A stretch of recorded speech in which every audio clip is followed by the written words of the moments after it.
Jadi orang-orang kaya kita ya di negeri kita ini yang dia begitu menikmati kemewahan ya, hidup dengan cara mewah itu sebenarnya mereka masih baru memiliki level 3.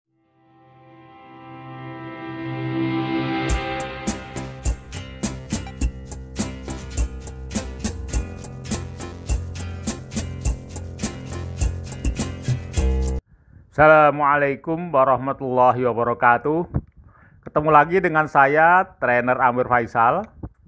Kalau Anda ingin tahu lebih banyak tentang saya, Anda bisa lihat kurikulum vitae saya. Anda bisa juga baca blog-blog yang sudah saya buat, atau Anda bisa juga download buku-buku bestseller saya di Gramedia. Maka silahkan klik di pojok kanan bawah ini yang ada tanda panah ini. Nah, di situ sudah tersedia semua link-linknya. Oke teman sekalian, kali ini kita akan bicara yang agak khusus ya, tapi masih membicarakan tentang orang-orang kaya, ya, orang-orang kaya. Kita setiap hari melihat orang-orang kaya di negeri ini, ya, di kota-kota besar terutama, kita bisa melihat mereka tinggal di rumah-rumah yang super mewah, yang luasnya ribuan meter, berlantai 3, ya, pagarnya tinggi. Kemudian juga di sana kita lihat di garasinya ada 4-5 mobil-mobil mewah. Kemudian juga ketika dia keluar, mereka memakai busana yang mewah juga, yang harganya puluhan juta rupiah. Dan kemudian juga mereka suka foya-foya, piknik, belajar ke luar negeri. Bahkan kemarin ada juga seorang istri pejabat yang menyewa pesawat jet. Oke teman sekalian, sekarang mari kita lihat orang-orang kaya yang sesungguhnya, yang kekayaannya mungkin ribuan kali lipat dibandingkan orang-orang yang kita lihat tadi. Ya, di sini ada 3 orang yang akan saya perlihatkan. Yang pertama adalah Warren Buffett. Nah, Warren Buffett ini dia kekayaannya sekitar 87,5 miliar US dolar, ya. Dari 87,5 US dolar. Tapi apa yang kita lihat dari Warren Buffett ini, ya, Warren Buffett ini sangat sederhana.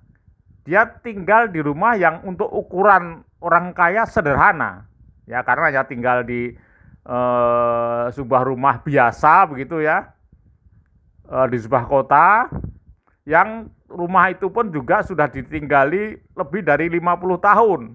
Jadi masih gaya bangunannya gaya bangunan tahun 50-an ya, masih tahun 50-an. Oke. Kemudian juga dia menggunakan mobil tipe lama. Mungkin dia menggunakan mobil tahun 2010, bahkan nggak sampai ya. Ada tahun mobil 2005 ya. Mobilnya juga bukan mobil mewah. Kemudian ini menurut ajudannya ya, yang setiap hari melayani, maka Warren Buffett ini sarapannya setiap hari adalah roti donat. Ya, itu sarapannya. Apa hobinya? Hobinya adalah main bridge. Ya. Tetapi teman sekalian, orang yang super kaya ini, yang kekayaan ini lebih dari 1.000 triliun kalau dirupiahkan ya, itu dia sedekahnya puluhan triliun. Sedekah puluhan triliun. Kemarin menyumbang dana ya untuk kanker dan sebagainya itu sampai 40 triliun. Tapi hidup mereka sederhana. Nah, kalau ini di barat ya. Sekarang di Timur Tengah ada juga. Namanya Sulaiman Ar-Roji ya. Persisnya berapa yang beliau miliki, tapi beliau termasuk juga kekayaannya lebih dari 100 triliun ya. Jadi masih lebih kaya daripada orang-orang kaya di Indonesia. beliau tinggal di kemah, ya. Kemah biasa, bukan kemahnya para raja, ya. Di kemah itu dia hidup rata-rata sama dengan orang miskin, ya. Ya, jadi ini Sulaiman Raji.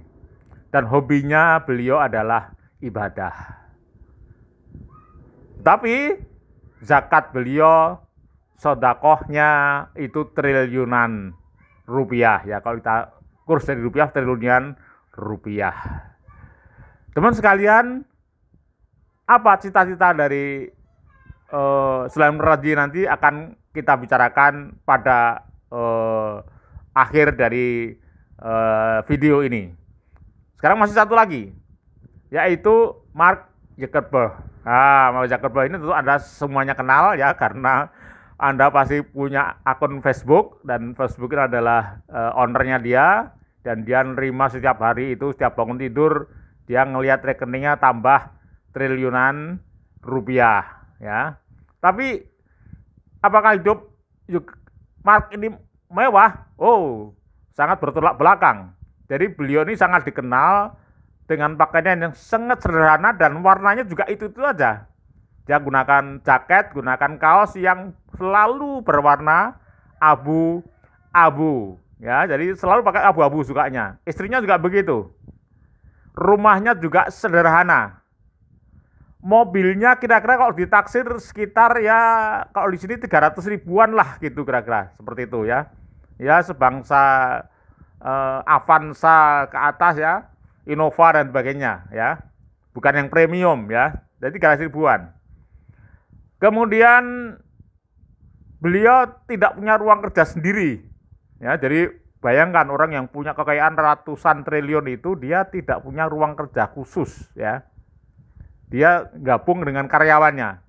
Tetapi teman-teman sekalian, Mark ini sedekahnya triliunan, ya. Nah, mari kita lihat seperti apa ruang kerja Mark ini. Lihat itu. Tuh, Mark lagi kerja dengan komputernya, laptop yang biasa juga, ruang kerjanya berantakan seperti itu, dan lihat di background-nya adalah para karyawannya. Jadi satu dengan karyawannya. Jadi kalau andai kata orang belum pernah lihat wajah Mark itu, kemudian orang itu masuk ke ruangan itu, ya, dia kemudian disuruh mencari siapa bosnya, tentu dia mengatakan tidak ada bosnya di situ, ya, karena lihat itu seperti yang lainnya juga, malah itu yang di belakang ada yang lebih ganteng, lebih keren, ya, dibanding Mark. Dan lihat itu di atas meja kerjanya itu ada bekal makan siang yang di tas plastik itu, dan ada juga segelas kopi, ya, dan juga ada snack di situ, ya, ada cikinya ini. Jadi khas anak milenial sekarang, ya. Jadi sama sekali tidak ada kekhususan, ya. Tapi kekayaan Mark ini diperkirakan 3 kali dari kekayaan pemilik jarum super, ya, di Indonesia. Teman-teman sekalian, kenapa orang-orang kaya seperti Warren Buffett, kemudian Ismail Raji, kemudian dan Mark Zuckerberg itu memilih gaya hidup yang sederhana? Nah, ini untuk membahas ini, maka sebaiknya nanti Anda lihat lagi platform digital saya, Mindset Entrepreneur yang kelima. Ya, di sana sudah saya jelaskan tentang level of focus, ya, dari kehidupan kita, gitu, ya. Nanti Anda baca di sana ada 5 level. Nah, seperti ini. Jadi nanti di sana sudah saya jelaskan, tidak akan saya ulang lagi. Jadi orang-orang kaya kita, ya, di negeri kita ini yang dia begitu menikmati kemewahan, ya, hidup dengan cara mewah, itu sebenarnya mereka masih baru memiliki level 3, ya, level 3. Jadi dia memimpikan hidup sebagai orang kaya raya seperti raja-raja zaman dahulu, ya, seperti itu. Tetapi orang-orang seperti tadi yang kita 3 nama yang kita sebutkan tadi, dia sudah mencapai di atas passion of life, tapi sudah mencapai purpose of life. Jadi orang-orang itu sudah menemukan tujuan hidup sebenarnya, ya. Apa tujuan hidup dari Warren Buffett, ya? Dari mana dia punya tujuan hidup yang pertama adalah meraih kebahagiaan hidup melalui pekerjaan. Ya, ini sebenarnya sama dengan passion yang kita bahas pada mindset entrepreneur kelima. Jadi happy-nya, bahagianya kalau dia sedang di dalam pekerjaannya. Ya, ini sudah passion ya. Kemudian yang kedua adalah berinvestasi dengan hubungan yang benar. Jadi Warren Buffett adalah seorang owner dari banyak perusahaan yang semuanya listing di bursa di Wall Street ya. Nah, kenapa dia mengatakan bahwa dia ingin berinvestasi dengan hubungan yang benar? Karena Warren Buffett ini merasakan sendiri betapa ganasnya ya, betapa kejamnya, betapa buasnya pasar di Wall Street itu, sampai disebutkan dalam film namanya Wolf ya, serigala. Jadi pasarnya serigala, di sana sangat banyak sekali binatang buas. Ya, nanti kalau Anda ingin tahu ya lebih mendalam tentang seperti apa Wall Street itu, Anda beli DVD-nya ya, yang judulnya adalah The Wall Street. Ya, di sana digambarkan dari Wall Street yang pertama itu di era 80-an, di mana waktu itu Amerika sedang dilanda demam namanya korporatisasi. Ya, ini sekarang kalau Indonesia sekarang lagi demam korporatisasi, yaitu melakukan merger, akuisisi, membuat holding dan seterusnya. Jadi apa yang dilakukan oleh para korporasi di Indonesia itu sudah dilakukan oleh orang Amerika pada tahun 80-an atau pada 40 tahun yang lalu, ya. Jadi mereka saking mabuknya ya untuk korporatisasi, maka di mana di sana para pemegang modal raksasa, para kapitalis itu ya, seperti orang yang mabuk, orang yang haus, yang ingin mencaplok perusahaan-perusahaan yang lain, ya mau di merger, jadikan satu ya, dibikin beberapa holding company, seperti itu. Nah, teman sekalian, di mana kejamnya? Karena kejamnya itu mereka anggap perusahaan-perusahaan yang di mana masing-masing unit usaha itu mereka punya ribuan karyawan, ya. Dari mulai direksi, para manajer sampai karyawan-karyawan yang tenaga kasar. Jadi perusahaan itu memberikan penghidupan dari ribuan orang. Maka begitu di merger, maka ribuan orang itu bisa kehilangan pekerjaan. Nah, jadi mereka nggak mikir itu, mereka mikir angka saja. Berapa dapatkan capital gain seperti itu misalnya ya.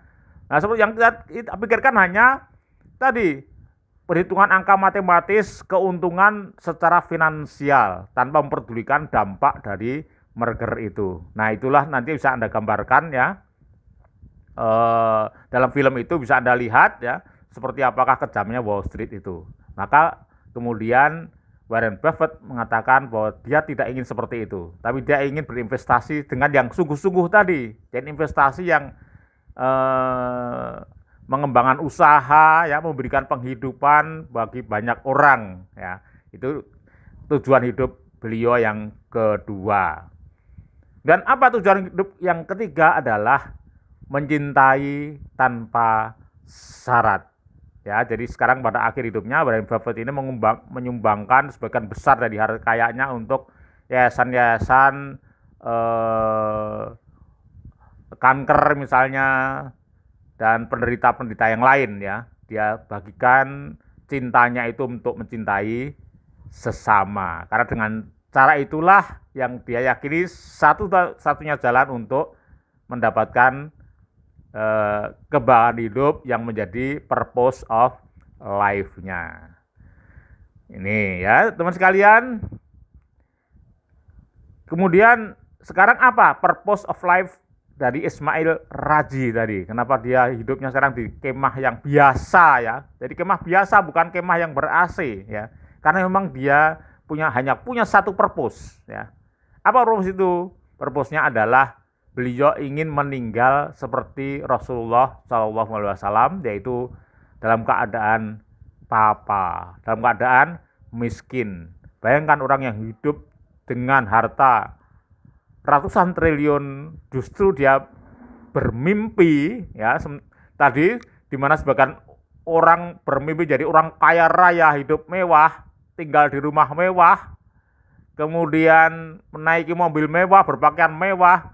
bepergian ke tempat-tempat yang mewah, tapi orang ini yang bisa menikmati itu, dia punya uang yang memungkinkan untuk mengkonsumsi semua itu, dia memilih tinggal di kemah dan hidup di dalam kemah dan bermimpi mati dalam keadaan miskin.